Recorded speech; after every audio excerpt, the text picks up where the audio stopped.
सर्व महामानवांना विनम्र अभिवादन करतो। सर्वात प्रथम मोर्चा आदरणीय बाळासाहेब आंबेडकर प्रदेशाध्यक्ष रेखाताई ठाकूर यांच्या सूचनेवरून लातूर जिल्ह्यानं मोठ्या ताकदीनं मोर्चा काढला। त्यासाठी लातूर जिल्ह्याच्या मोर्चासाठी श्रम घेणाऱ्या सर्व नेत्यांचे पदाधिकाऱ्यांचे मनापासून मी अभिनंदन व्यक्त करतो।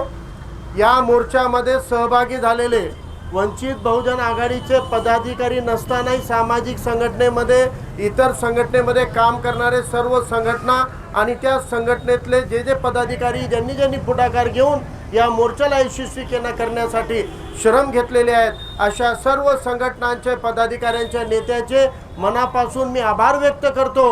आणि याच पद्धतीनं आपण एकमेकावर होणाऱ्या अन्यायामध्ये एकमेकाच्या लढाईमध्ये सहभागी होत गेलो तर अन्याय अत्याचार करणाऱ्यांना आळा बसल्याशिवाय राहणार नाही, याची त्यांना मी खात्री देतो। या मोर्चासाठी नेतृत्व करण्यासाठी आलेले मराठवाड्याचे अध्यक्ष तथा लातूरचे प्रभारी आदरणीय अशोक हिंगे सर, मराठवाड्याचे सर्व पदाधिकारी, जिल्ह्याचे सर्व पदाधिकारी, माझ्या आधीच्या वक्त्यांनी सर्वांचे वारंवार नाव घेतलेले असल्यामुळं मी सगळ्यांचे नाव न घेता क्षमा मागतो आणि आपलं मुख्य मुद्दे जे आहेत या आंदोलनातले त्या मुद्द्यांना ॲड्रेस करण्यासाठी पुढे निघतो।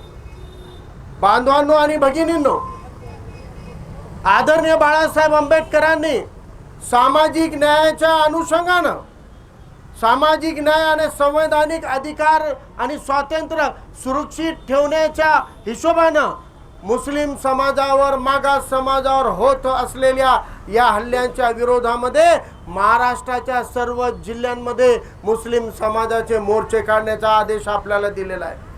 आज हे मोर्चे काढत असताना मुस्लिम समाजावर असा काय अन्याय झाला ज्यामुळे मुस्लिम समाजाच्या अधिकारासाठी आपल्याला हा मोर्चे काढावा लागत आहे, याचा एक छोटासा आढावा आपल्या निवेदनामध्ये आणि पॉम्पलेटमध्ये तुम्हाला दिसून आलेला असेल।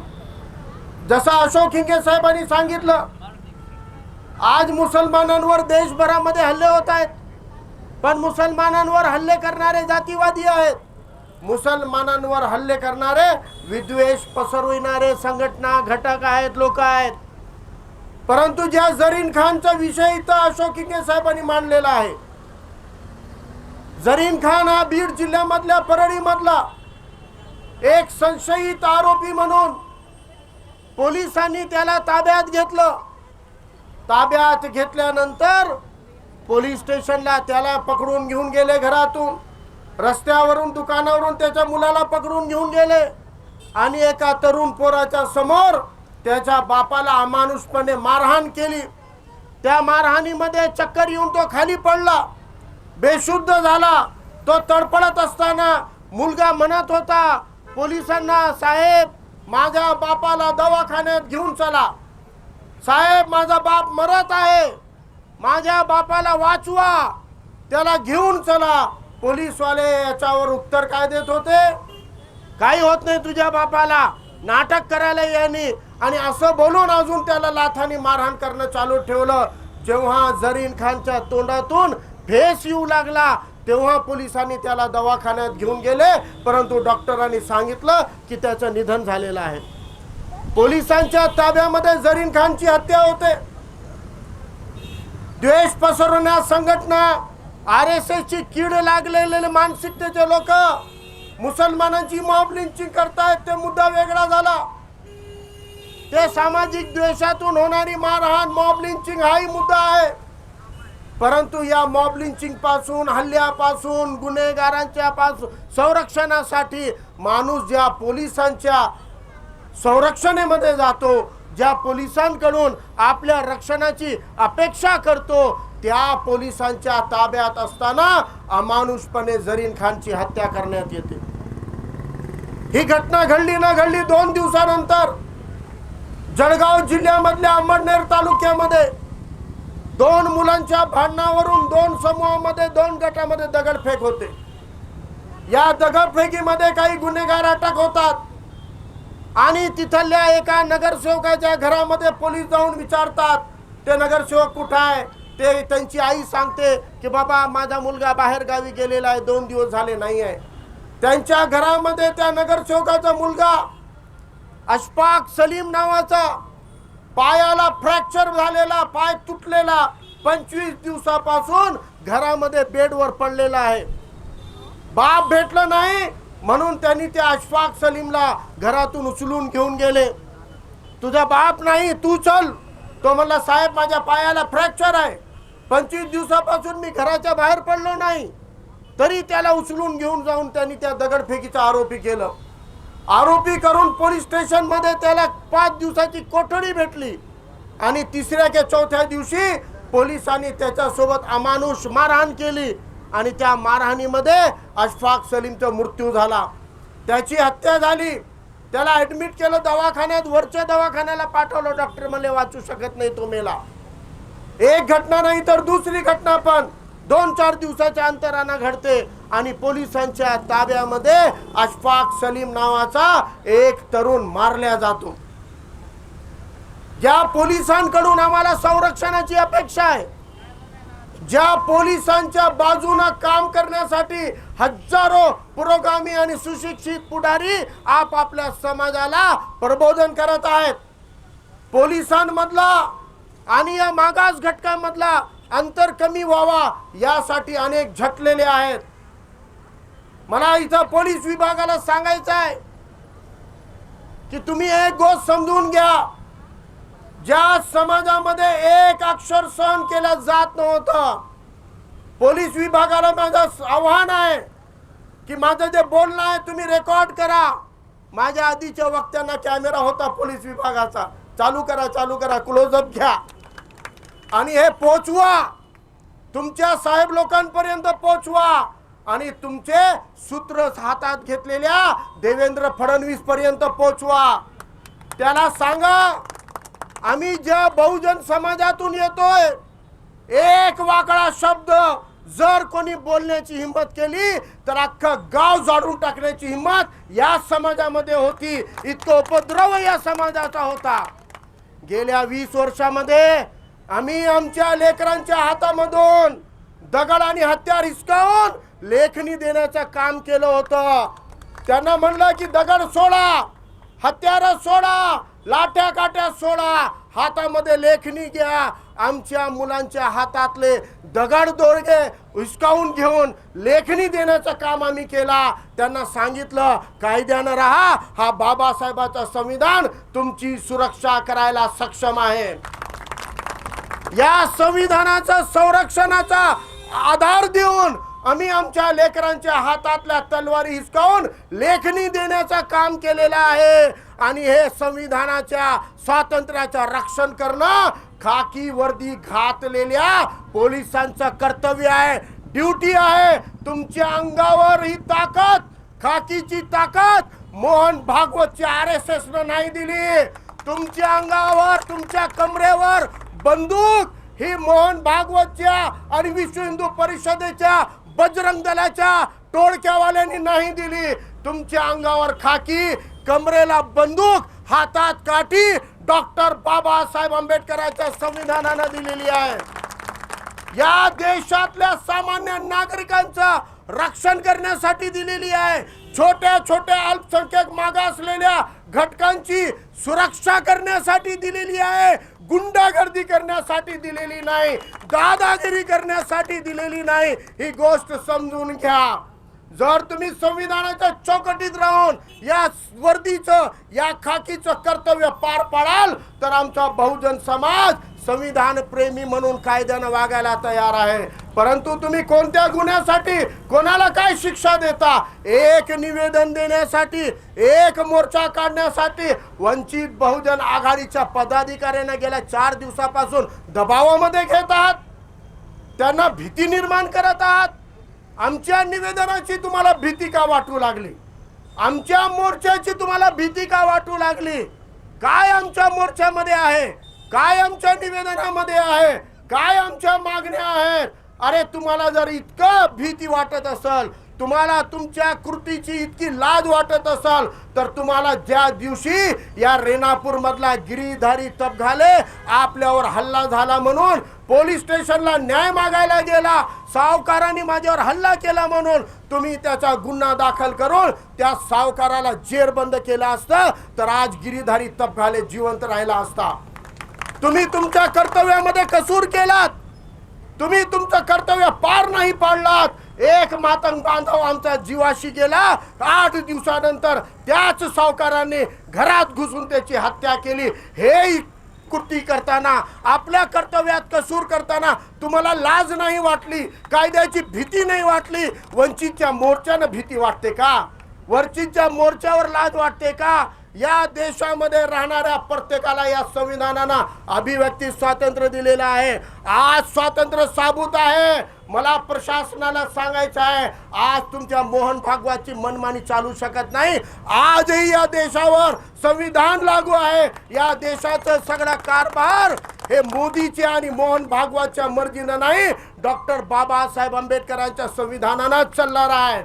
जर तुम्ही या संविधानाच्या कलमाच्या बाहेर गेलात तर तुम्हाला सुद्धा जाब विचारण्याचं काम याच पद्धतीनं मोर्चे काढून, याच पद्धतीनं आंदोलन काढून आम्ही करणार आहोत। आमच्या मुलांना तुम्ही खोट्या गुन्ह्यामध्ये अटकवता।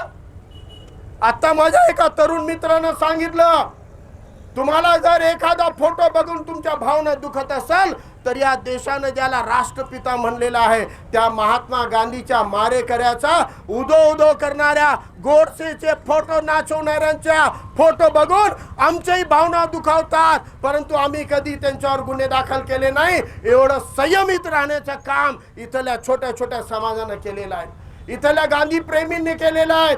इथं डॉक्टर बाबासाहेब आंबेडकरांचा अवमान करणारे, सतत मागास घटकांच्या, मायनॉरिटीच्या विरोधात भडकाऊ भाषण करणाऱ्यांचे फोटो बघून आमच्याही भावना दुखावतात, परंतु आम्ही त्यांच्यावर कधी गुन्हा दाखल केलेला नाही।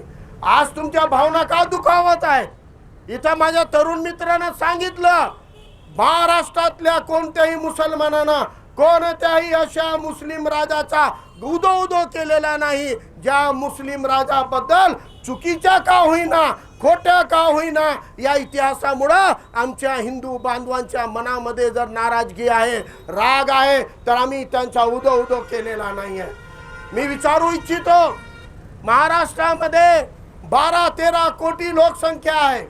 12-13 कोटीच्या लोकसंख्येमध्ये 12% मुसलमानही जर धरले तर किमान 1.5 कोटी मुसलमान राहतात। या 1.5 कोटी मुसलमानांनी गेल्या 75-76 वर्षामध्ये कधीतरी तुम्ही पाहिलं का की आपल्या लेकरांचे नाव औरंगजेबच्या नावाने ठेवलेले आहेत? इथल्या मुसलमानांनी संयमित भूमिका घेतली, हिकमत से काम लेता है मुसलमान, मौका और हालात को देख के फैसला करता है। कभी उन्होंने औरंगजेब का नाम नहीं रखा, कभी उन्होंने उस नाम की संगठन नहीं बनाई। वो संयम से देख रहा है क्योंकि उसको पता है औरंगजेब की जाती जिंदगी, उनका तकवा, जिसको वो मानता है वो उनकी जाती जिंदगी है, और एक बादशाह की जिंदगी के सही गलत फैसले को डिफेंड करने का काम कभी मुसलमान ने नहीं किया। लेकिन आज आपको अगर औरंगजेब आलमगीर की फोटो देखकर आपकी भावना भड़क रही है तो यह फारूक अहमद आपको कहता है कि फारूक अहमद को औरंगजेब आलमगीर की फोटो पहली बार 5वीं-6वीं के इतिहास के किताब में महाराष्ट्र शासन के किताब में दिखी थी। गुन्हा दाखिल करो महाराष्ट्र शासन के ऊपर जिन्होंने औरंगजेब की फोटो छापी है। नारे तकबीर, नारे तकबीर, नारे तकबीर, नारे तकबीर। अगर आप अपने रिकॉर्ड के अंदर, अगर आप अपने इतिहास के अंदर, अगर आप अपने सिलेबस के अंदर जो फोटो को इस्तेमाल करते हो, उस फोटो को गुनाह दाखिल करने के जैसा एंटी नेशनल का कौन सा कानून बनाया गया है? हमने उस फोटो को डालने वालों को कभी समर्थन नहीं किया, लेकिन हम ये कहते हैं कि वो उनका अभिव्यक्ति स्वातंत्र्य है। क्यों डाल रहे हैं नौजवान? ये उनका कोई गौगवा करने के लिए नहीं, ये तुम्हारे खिलाफ में बंड करने के लिए है। और उनको आप बुलाओ, उनको बिठाओ, उनका प्रबोधन करो, उनको समझाओ, उनके पालकों के सामने बात करो। गुन्हे दाखिल करके लॉकअप में मारने के लिए वो कोई चोर डाकू नहीं है, वो इस मुल्क के, इस भारत का भविष्य है। उन युवाओं के साथ में अगर आप गुनहगारों के जैसा व्यवहार करोगे तो यह संवैधानिक अधिकारों में नहीं आता है। आपने टीपू सुल्तान के फोटो के लिए भी टीपू सुल्तान के स्टेटस के लिए भी इसी प्रकार से दंगे, इसी प्रकार से हमले और इसी प्रकार से गुने दाखिल कर रहे हैं। आप लोगों को इस कानून का अभ्यास होना चाहिए कि जिस टीपू सुल्तान के बारे में आप गुने दाखिल करने का या उनको दोषी मानने का काम कर रहे हो, उस हजरत टीपू सुल्तान की तस्वीर संविधान के पन्नों पे छपी हुई है। खुद बाबा साहब के संविधान पे टीपू सुल्तान की तस्वीर है। मुस्लिम मुगल बादशाह अकबर की तस्वीर है। क्या करोगे? उस संविधान की किताब पे का फोटो हटाओगे क्या? वहां पर जाके हटाओगे क्या? इसलिए आज हम कहते हैं वंचित बहुजन आघाड़ी ने, जब से वंचित बहुजन आघाड़ी कायम हुई है, वंचित बहुजन आघाड़ी के किसी भी बैनर के ऊपर जिन्होंने, जो इस देश की धरोहर है, जो इस राज्य की धरोहर है, जो इस मुल्क की नींव है, ऐसे सभी महामानवों के तस्वीरें अपने बैनर पे छापी है। निकाल कर देख लो लोकसभा के बैनर, निकाल के देख लो विधानसभा के बैनर। 2018, 19, 20, 21, 22 हमेशा वंचित बहुजन आघाड़ी ने महामानवों के तस्वीरों में हजरत टीपू सुल्तान की तस्वीर डंके की चोट पे छापी हुई है और हमने वो तस्वीर लगाई है। आप क्या उखाड़ सकते हो? उखाड़ लो, हम वो तस्वीर को नहीं हटाएंगे। ये ऐलान आज हम आपके सामने करना चाहते हैं कि आपके कहने पर हम अपने हीरो और अपने विलन तय नहीं करेंगे। ये वो भारत है जहां पर राम को भगवान मानने वाले लोग भी है और यही भारत है जहां रावण को भी हीरो मानने वाले लोग हैं। यही इस मुल्क की खूबी है, यही इस देश का वैशिष्ट है। इस देश के अंदर विविधता में एकता है। आप एक रंग का देश नहीं बना सकते, इसको एक हीरो का देश नहीं बना सकते, इसको एक धर्म का देश नहीं बना सकते, इसको एक जाति का देश नहीं बना सकते। इस देश की खूबी विविधता में एकता है। एकता को आप विविधता में नहीं बांट सकते हो। यह संविधान ने दिया हुआ फंडामेंटल राइट है और इस अधिकार के लिए, इस संरक्षण के लिए इस देश का हर दलित पिछड़ा साथ है। मैं यहाँ पे कहना चाहता हूँ कि मध्य प्रदेश के अंदर हिंदू राष्ट्र कहने वाली सरकारें हैं और वो भाजपा की सरकार का एक भाजपा का नेता एक हमारे पिछड़े हुए भाई को जमीन पे फुटपाथ पे बैठे हुए को खड़ा होकर उसके मुंह पर पेशाब करता है। यांचा हिंदू राष्ट्र मागासलेल्या घटकांच्या तोंडावर मुतण्याचं काम करतोय। ये इनका हिंदू राष्ट्र है, ये इनका असलियत है और ये असलियत जो उजागर हो रही है और समाज जागरूक हो रहा है। आने वाले 2024 में इसको अगर हमको रोकना है, इन तड़ी पार करना है, तड़ी पार को सत्ता से हटाकर जेल में डालना है, मनहूस वजीर आजम नरेंद्र मोदी को सत्ता से उठाकर जेल में डालना है, तो मुसलमानों 6 महीने के लिए सब्र करो, 6 महीने के लिए सब्र करो। ये हुकूमतें दंगे कराना चाहती है,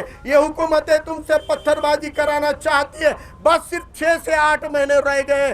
6-7 महीने के बाद लोकसभा चुनाव का माहौल होगा। इस देश का जो भी विपक्ष होगा, आज मैं वंचित बहुजन आघाड़ी के मंच से आपको कहता हूं, एक पार्टी के दीवाने मत बनो, आंखें बंद करके किसी की वोट बैंक मत बनो। जो उम्मीदवार अपना आधार रखता है, जो उम्मीदवार लोकसभा में, विधानसभा में बीजेपी को हरा सकता है, जिस उम्मीदवार और पार्टी के पास में बेस वोट है, ऐसे भाजपा को हराने वाले के साथ हमको खड़े होना है। भाजपा को हराने वाले सही पार्टी, भाजपा को नहीं डरने वाले, ईडी सीडी बीडी को नहीं डरने वाले मजबूत नेता के पीछे हमको खड़े होना है और इस 8-9 महीने में सब्र से, हिकमत से काम लीजिए। 2024 में हम इनको हटा के रहेंगे। और आखिरी बात कहता हूं कि गद्दार हर जगह होते हैं, बेईमान हर जगह होते हैं, हर समाज में होते हैं। जिनके नाम से आज औरंगजेब आलमगीर को, जिसका गुनहगार बताया जाता है, छत्रपति संभाजी महाराज को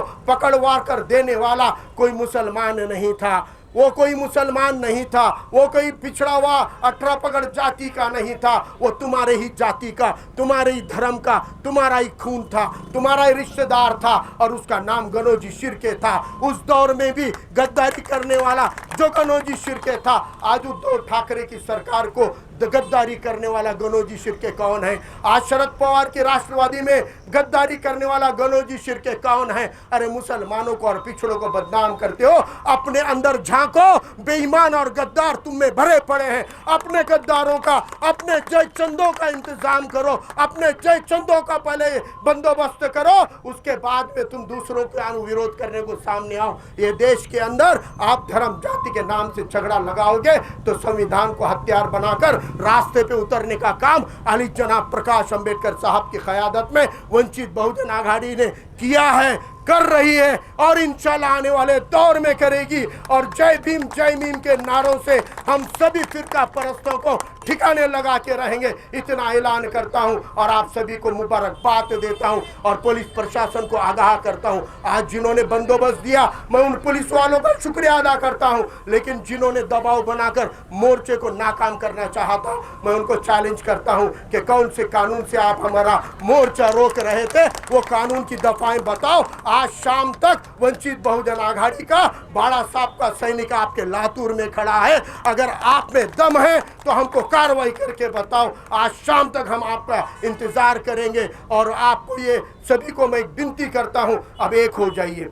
सही, ये लड़ाई सामाजिक नहीं है, ये लड़ाई धार्मिक नहीं है, ये लड़ाई आर्थिक है और राज की लड़ाई है। इसका सॉल्यूशन राजनीति से ही देना पड़ेगा, इसका जवाब राजनीति से देना पड़ेगा। इसीलिए माय फाउंडेशन को बाजू रखो और पॉलिटिकल बन के अनवर बाप फाउंडेशन में आ जाओ और बाप फाउंडेशन इसका जवाब है, राजनीति इसका जवाब है और मुत्तहिद होकर लड़ना पड़ेगा। एक अकेले धर्म जाति से ये फिरका परस्तों पे हम काबू नहीं ला सकते हैं। सभी पिछड़ों को सभी धर्म सभी जाति के पिछड़ों को एकजुट होना पड़ेगा।